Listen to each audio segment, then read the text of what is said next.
आइए देखते हैं गरुड़ पुराण क्या कहता है। गीता प्रेस गोरखपुर से प्रकाशित ये पुस्तक है। नम्र निवेदन, गरुड़ पुराण का पहला अध्याय। आइए देखते हैं क्या कहता है।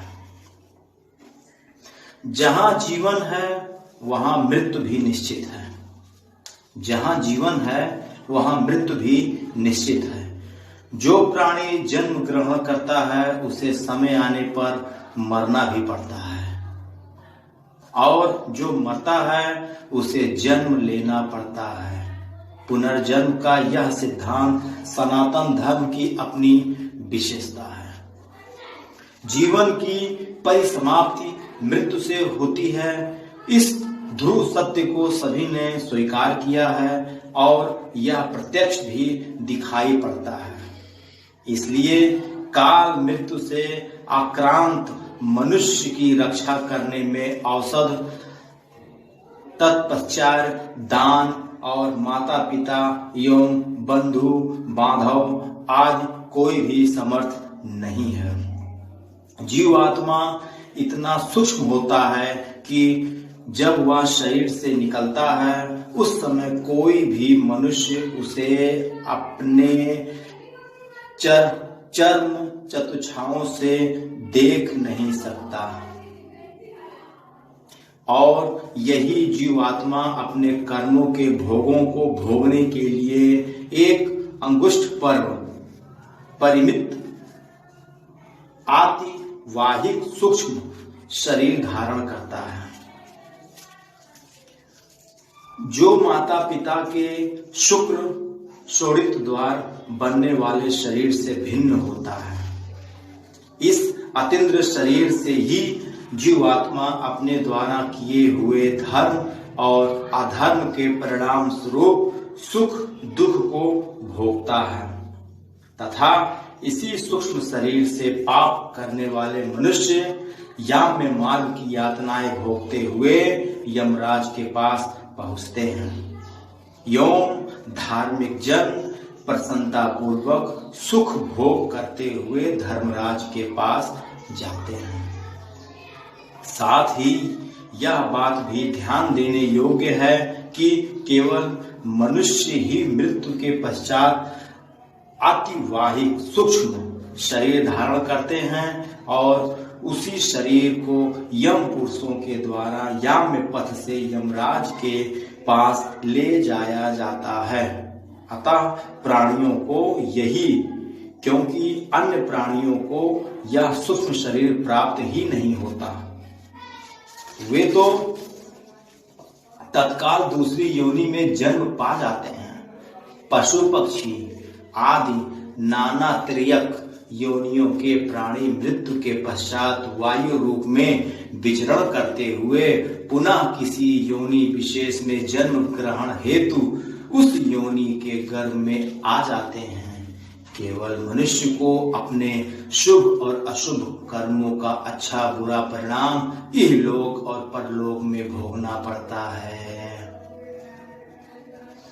अपने कर्मों के फल स्वरूप मृत्यु के पश्चात जीवात्मा सूक्ष्म शरीर धारण करके स्वर्ग या नरक भोगता है और तत्पश्चात उसका पुनर्जन्म होता है या उसे मोक्ष की प्राप्ति होती है। भारतीय मनीषा ने परलोक के इस दर्शन पर विशद विवेचना प्रस्तुत की है। हमारे शास्त्रों पुराणों में मृत्यु का स्वरूप मरणासन व्यक्ति की अवस्था और उसके कल्याण के लिए अंतिम समय में किए जाने वाले कृत्यों तथा विविध प्रकार के दोनों आदि का निरूपण हुआ है। साथ ही मृत्यु के बाद के औधर दैहिक संस्कार, पिंडदान, तर्पण, श्राद्ध, एकादश, सपिंडीकरण, अशोचादिनील कर्म विपाक, पापों के प्रायश्चित का विधान आदि वर्णित है। इनमें नरकों, यम मार्ग, गो या यम मार्ग में पड़ने वाले वैतरणी नदी, यम सभा और चित्रगुप्त आदि के भवनों के स्वरूपों का भी परिचय दिया गया है। इस प्रकार स्वर्ग निरूपण हुआ है। साथ ही मृत्यु के बाद के औधर दैहिक संस्कार, पिंडदान, तर्पण, श्राद्ध, एकादशः, सपिंडीकरण, अशौचादि कर्म विपाक, पापों के प्रायश्चित का विधान आदि वर्णित है। इनमें नरकों, यम मार्ग, गो या यम मार्ग में पड़ने वाले वैतरणी नदी, यम सभा और चित्रगुप्त आदि के भवनों के स्वरूपों का भी परिचय दिया गया है। इस प्रकार स्वर्ग, वैकुंठादि लोकों के वर्णन के साथ ही पुरुषार्थ चतुष्टयम् या धर्म, अर्थ, काम और मोक्ष को प्राप्त करने के विविध संसाधनों का निरूपण हुआ है और जन्म मरण के बंधन से मुक्त होने के लिए आत्मज्ञान का प्रतिपादन भी प्राप्त है। इन संपूर्ण विषयों का एक सुंदर शास्त्रोक्त संकलन प्रस्तुत ग्रंथ गरुड़ पुराण में उपलब्ध है। यह 16 अध्यायों में सुगुम्फित है।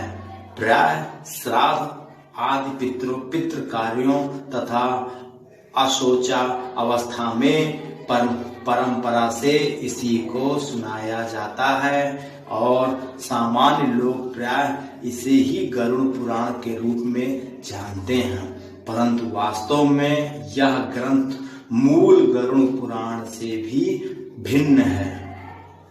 प्राचीन काल में राजस्थान के विद्वान पंडित नयनिधि शर्मा जी के द्वारा किया गया यह एक महत्वपूर्ण संकलन है। इसमें श्रीमदाधि शंकराचार्य के विवेक चूड़ामणि, भगवत गीता, नीति शतक, वैराग्य शतक एवं अन्य पुराणों के साथ गरुड़ पुराण के श्लोकों का भी संग्रह है। कुछ लोगों में यह भ्रांति धारण बनी हुई है कि इस गरुड़ पुराण को घर में नहीं रखना चाहिए, केवल श्राद्ध आदि प्रेत कार्यों से ही इसकी कथा सुनते हैं। यह धारणा अत्यंत भ्रामक और अंधविश्वास युक्त है, कारण इस ग्रंथ की महिमा में ही यह बात लिखी है कि जो मनुष्य इस गरुड़ पुराण को सुनता है, चाहे जैसे भी इसका पाठ करता है, वह यमराज की भयंकर यातनाओं को तोड़कर निष्पाप होकर स्वर्ग प्राप्त करता है। यह ग्रंथ बड़ा ही पवित्र और पुण्यदायक है तथा सभी पापों का विनाशक एवं सुनने वालों की समस्त कामनाओं का पूरक है। इसका सदैव श्रवण करना चाहिए। गरुड़ पुराण श्रवण रूपी यह औधर्य दैहिक कृत्य पितरों को मुक्ति प्रदान करने वाला, पुत्र विषयक अभिलाषों को पूर्ण करने वाला तथा इस लोक और परलोक में सुख प्रदान करने वाला है। जो इस पवित्र प्रेत कल्प को सुनता या सुनाता है, वे दोनों ही पाप से मुक्त हो जाते हैं और कभी भी दुर्गति को नहीं प्राप्त करते। इसलिए समस्त दुखों को विनाश करने वाले तथा धर्म, अर्थ, काम और मोक्ष इस चतुर्विध पुरुषार्थ को प्राप्त कराने वाले इस गरुड़ पुराण प्रेत कल्प को विशेष प्रयत्न करके अवश्य ही सुनना चाहिए। वास्तव में गरुड़ पुराण सारोद्धार की समस्त कथाओं और उपदेशों का सार यह है कि हमें आसक्ति का त्याग कर वैराग्य की ओर प्रवृत्त होना चाहिए तथा सांसारिक बंधनों से मुक्त होने के लिए एकमात्र परमात्मा की शरण में जाना चाहिए। यह लक्ष्य प्राप्ति कर्म योग, ज्ञान अथवा भक्ति द्वारा किस प्रकार हो सकती है, इसकी विशद व्याख्या इस ग्रंथ में हुई है। मनुष्य इस लोक से जानने के बाद अपने परलोक जीवन को किस प्रकार सुख, समृद्धि एवं शांति प्रदान बना सकता है तथा इसकी मृत्यु के बाद उस प्राणी के उद्धार के लिए पुत्र, पौत्रादि, पारिवारिक जनों का क्या कर्तव्य है, इसका विशद वर्णन भी यहाँ प्राप्त है। इस गरुड़ पुराण पौत्रादि पारिवारिक जनों की पारमार्थिक आवश्यकता है और उनके कर्तव्य बोधक का परिज्ञान भी इसमें उपलब्ध है। इस प्रकार यह अत्यधिक उपादेय, ज्ञानवर्धक, सरस तथा यथार्थ अभ्युदय और कल्याण में पूर्णतः सहायक है। आशा है सर्वधारक इससे लाभान्वित होंगे। अब मैं आपको चैप्टर वाइज बताऊंगा, आप लोग इसे देखिएगा और समझने की कोशिश करिएगा। ये गरुड़ पुराण गीता प्रेस गोरखपुर से प्रकाशित है।